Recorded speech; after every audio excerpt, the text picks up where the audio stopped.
temos aqui um caso, eu esqueci-me de dizer, que nós pomos-nos com fofoquices lá na maquilhagem, porque nós na maquilhagem fofocamos, como a doutora já viu. Já me apercebi. Não é? Às vezes falamos bem, outras vezes falamos mal, enfim. É conforme as pessoas, enfim, conforme aquilo que nos vai na cabeça e na alma. E esqueci-me de dizer que a nossa maquilhadora Nani, que nos está a ouvir e que está na maquilhagem, padeceu deste problema de diabetes gestacional. Mas teve um problema de não coagulação do sangue, será assim, fez com que todos os dias tivesse que se auto-injetar. E no caso da diabetes, ela até tinha um caderninho onde ia apontando, que eles chamavam um diário de gravidez, onde ia apontando tudo o que comia. Bom, portanto, a Nani, temos cá uma especialista na casa e foi uma pena não a termos trazido cá para dentro. Mas a doutora Silvia explica isto tudo. O que é a diabetes gestacional? Quais são os seus grandes perigos? A diabetes gestacional é uma diabetes que surge durante a gravidez. Porque nós temos a outra situação que é uma diabética tipo 1, que faz insulina todos os dias, pode engravidar. Isso é o primeiro tabu que eu gostaria que desaparecesse. É que ainda há alguma ideia de que as diabéticas tipo 1 não podem engravidar ou têm contraindicação para engravidar. Eu posso dizer que no meu consultório tenho N fotografias de bebês e que eu adoro quando as pessoas dizem é os seus meninos, porque eu também sigo crianças diabéticas. Eu digo, não, são os filhos dos meus doentes. Exatamente. Ou seja, um pouco exatamente para criar essa esperança para que as pessoas saibam, é possível. E engravidam com a mesma facilidade que qualquer outra mulher. Isso não interfere. Não vou dizer que não dá trabalho. Uma diabetes, uma grávida que é diabética já, por isso uma diabética tipo 1 que engravida, tem mais trabalho, porque tem que fazer mais controle e por isso tem um pouco mais trabalho. É uma diabetes que dá trabalho ao médico e à grávida, mas que nascem crianças lindas, perfeitas, e desde que as coisas sejam bem seguidas e bem acompanhadas, não há problema nenhum. Mas aqui, esta é diferente. Esta é diferente. É uma senhora que não era diabética e que durante a gravidez desenvolve uma diabetes. Exatamente. E porquê? E normalmente em geral, porque há uma tendência genética para diabetes na família dela. Em geral, os fatores de risco são os mesmos que o da diabetes, são a obesidade e o sedentarismo.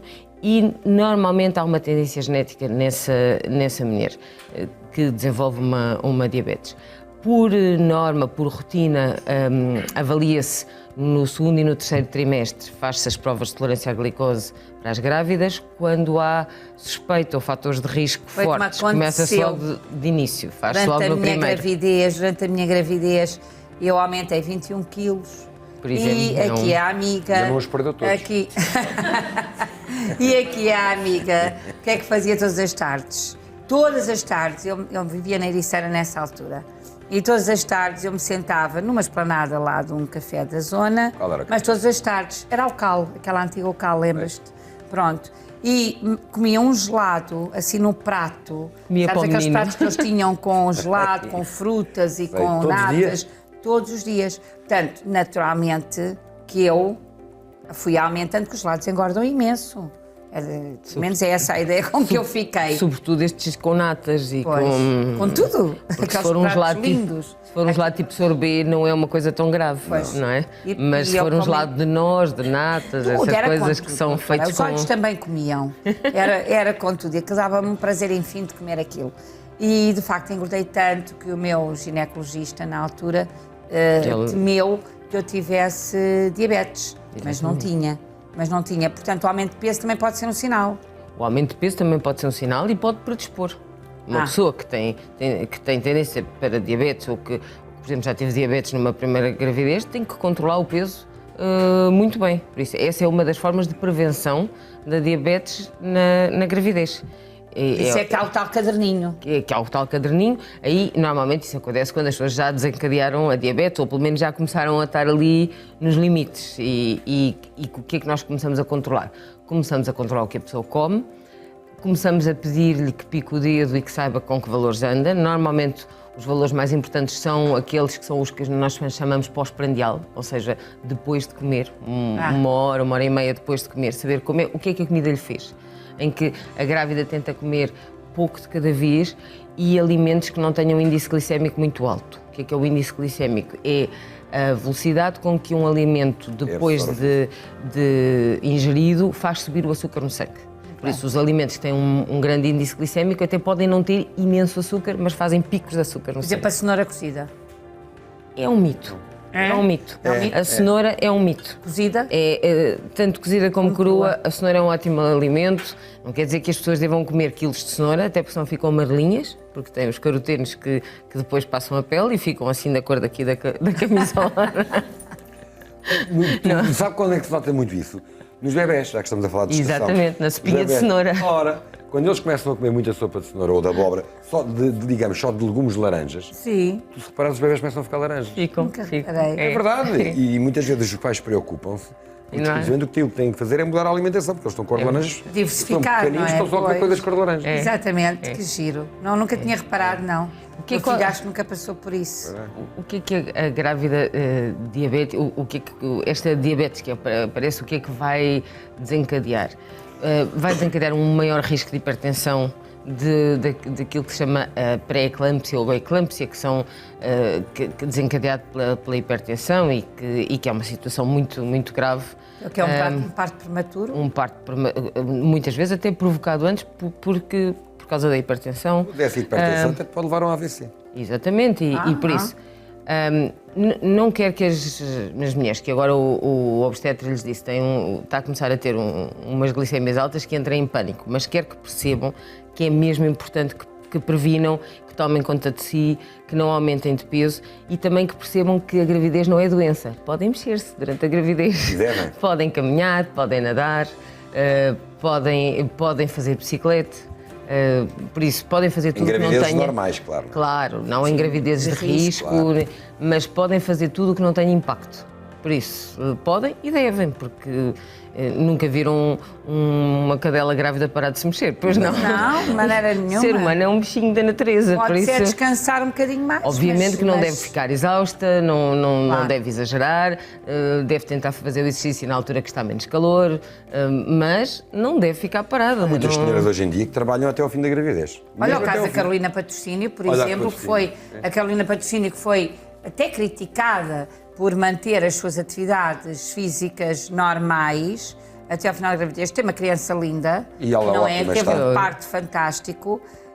De facto, só provou que se pode continuar a fazer uma vida eu trabalhei até ao fim. Porque a gravidez não é doença, não é? Eu trabalhei pode ter fatores de risco. Eu lembro-me que na segunda gravidez, normalmente o segundo filho faz uma barriga maior, e os doentes achavam que eu ia desaparecer, porque a barriga ia sendo muito grande, então os doentes achavam que eu depois ia estar muito tempo sem fazer consultas. Então eu tinha imensos doentes ali nas semanas antes da criança nascer. E houve um senhor que era fornecedor de ambulâncias, que um dia entra no consultório e diz assim, tem aqui um presente. E eu, mas um presente era um kit de parto súbito. Ele dizia, ao menos os bombeiros têm que cortar o cordão desta maneira que está a trabalhar. Pois, porque estava a trabalhar desta maneira que está a trabalhar, de certeza que a criança nasce aí no carro. Dois dias antes de ter o Vasco, isto não não sei se é uma história muito bonita de se contar, mas até porque as pessoas de quem eu vou falar até já faleceram. Uma, Carlos Castro, e outra, pelo Gabriel Cardoso, penso que também cantava a Ericeira, onde o mar é mais azul. Não tenho a certeza, mas já não o vejo há muito tempo. E ele fez um show, o Gabriel Cardoso, no Tramps, que é uma discoteca da noite, não é? E eu gostava muito de ir assistir, muito grávida mesmo, com os meus 21 quilos, não é? Muito grávida, então fui ao Tramps assistir ao show, mas levei a malinha no carro, a malinha da maternidade, não fosse dar-me ali alguma, ia direta para a maternidade. Portanto, quando nós chegamos a uma certa altura e com muito peso, pode acontecer em qualquer altura, não é? Claro. E portanto temos que andar prevenidos. É isso mesmo. Eu nunca me privei do exercício pelas gravidezes. Eu nadei todos. 1000 metros na véspera do meu filho mais velho nascer e nadei 800 na véspera do mais novo, porque aquilo fazia de quilha e não passava. Até podia ter tido parte na água. Mais devagar. Outro dos riscos é os bebés podem nascer com mais peso, não é? Os bebés nascem com mais peso numa grávida diabética descompensada. Porque, imaginem, é como se há mais açúcar no sangue e o bebê, na prática, é alimentado pelo sangue da mãe, o bebê está sempre a ser alimentado demais. E normalmente os bebés nascem maiores e mais gordos e muitas vezes isso impede um parto normal, porque pelo tamanho do bebê, por isso há mais frequentemente indicação de cesariana.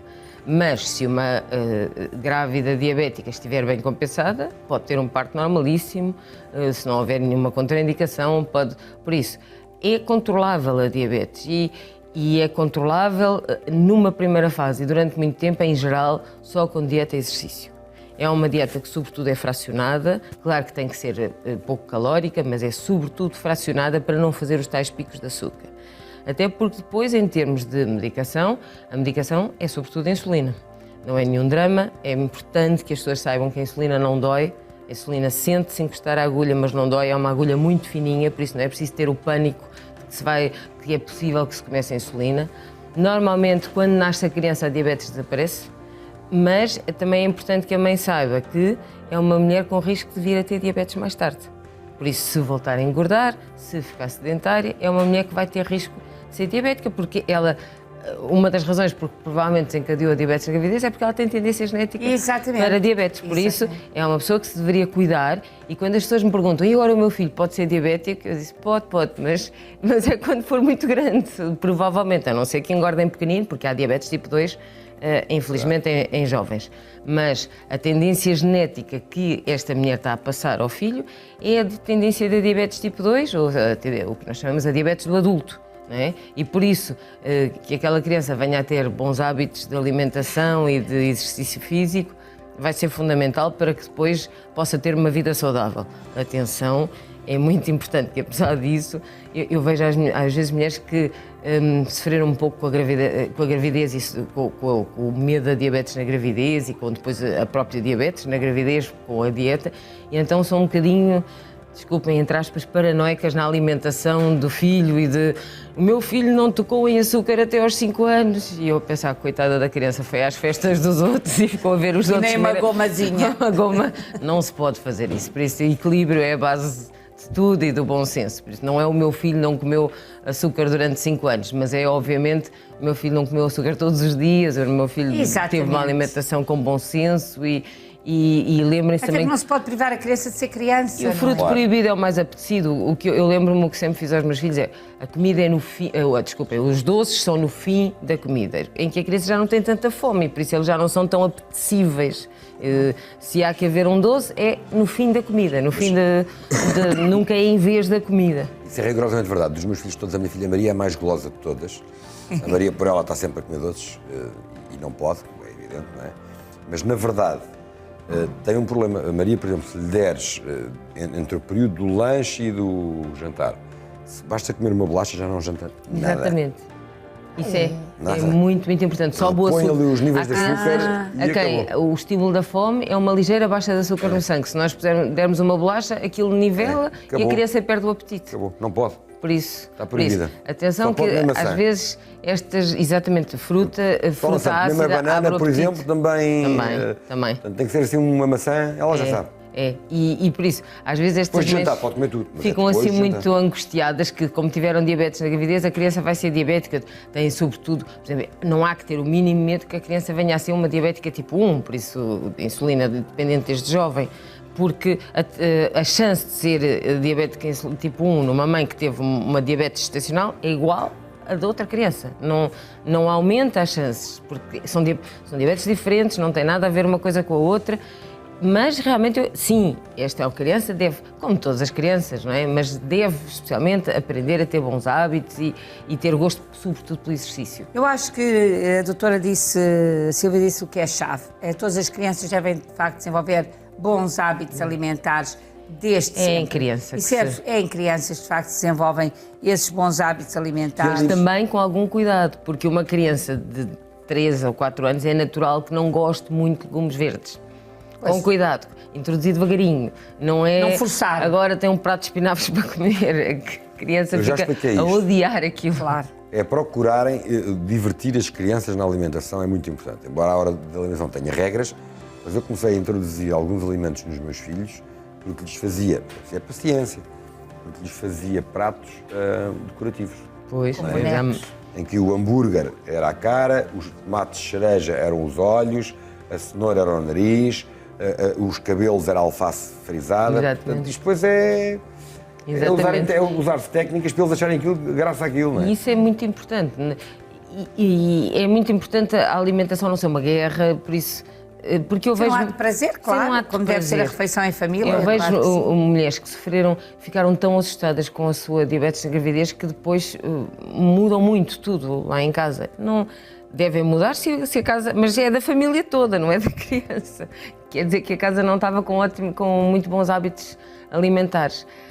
Mas eu queria voltar a frisar, a diabetes previne-se pelo exercício. Da mesma maneira que uma grávida, se não tiver contraindicações, uma grávida com tendência para diabetes ou já com diabetes, deve ter programado na sua vida um programa de exercício. É coisa, provavelmente, é tão importante como a dieta. Da mesma maneira que depois ensinar hábitos de gostar do exercício a uma criança é a melhor forma de prevenção para mais tarde ela não vir a ser diabética. O exercício não é só pela energia que gasta, é porque o exercício baixa uma coisa que se chama resistência à ação da insulina, que está no músculo. Um músculo exercitado tem menos resistência à insulina do que um músculo não exercitado. E por isso a criança vai ter muito menos resistência à insulina e por isso vai ter muito menos tendência para diabetes. Por isso, gostar de fazer atividades físicas, ter o hábito que os tempos livres se gastam de uma forma mais ativa e não no sofá, isso sim é a grande forma de prevenção de um dia mais tarde a criança ser um adulto diabético. Alimentos a evitar pelas grávidas passam por alimentos ricos em açúcar, como bolos, por exemplo, chocolates. Sim, mas o pão branco também é um alimento... É isso que eu ia dizer, mas porquê reduzir a ingestão do pão, massa, arroz e batata? Não, tem que ser... Deve-se escolher os tais alimentos de baixo índice glicémico, por um lado. E, por outro lado, não demasiados hidratos de carbono, todos na mesma refeição. As dietas de um diabético devem ser fracionar. A grande regra de qualquer diabético, grávido ou não grávido, é fracionar. É como se a insulina tivesse alguma dificuldade de atuar, temos de dar pouco trabalho de cada vez. E por isso, em lugar de comer a pratada de massa, eu como um prato com... Eu costumo brincar a dizer um terço de carne e peixe, um terço de legumes, um terço de hidratos de carbono, está com fome, não repete os hidratos de carbono, ou seja, não repete o arroz, a batata e a massa, mas deve comer alguns. Se possível, o pão deve ser mais escuro, e mais escuro não é só ser integral, é ter outros cereais além do trigo, como o centeio, porque mais uma vez baixa o tal índice glicémico. O trigo puro e então branquinho o pão branco tem um índice glicémico parecido com o do açúcar. Por isso, às vezes as pessoas evitam um doce, mas depois comem pão puro, pão branquinho. É parecido. Coitadas, mais valia terem tido o gosto de comer o doce. Mas um pão bom é um pão bom, doutora. Lá vem ela, que toque no pão. Uma boa carcassinha com manteiga vale tanto como um bolo. Eu quando era pequeno lembro-me de ir ao pão quente, É maravilhoso. pôr manteiga e açúcar. Mas hoje em dia, ninguém resiste ao pão quente com manteiga, acho eu. Agora, hoje em dia, nas grandes superfícies e mesmo nas padarias, já há pão de mistura, há pão com cereais. Exatamente, e por isso as pessoas até têm opções. Há pães. Ai, a filha de um padeiro a dizer isto. Não, não só é a filha de um padeiro, como uma professora primária. Há pães. Há pães. Há pães é muito bom.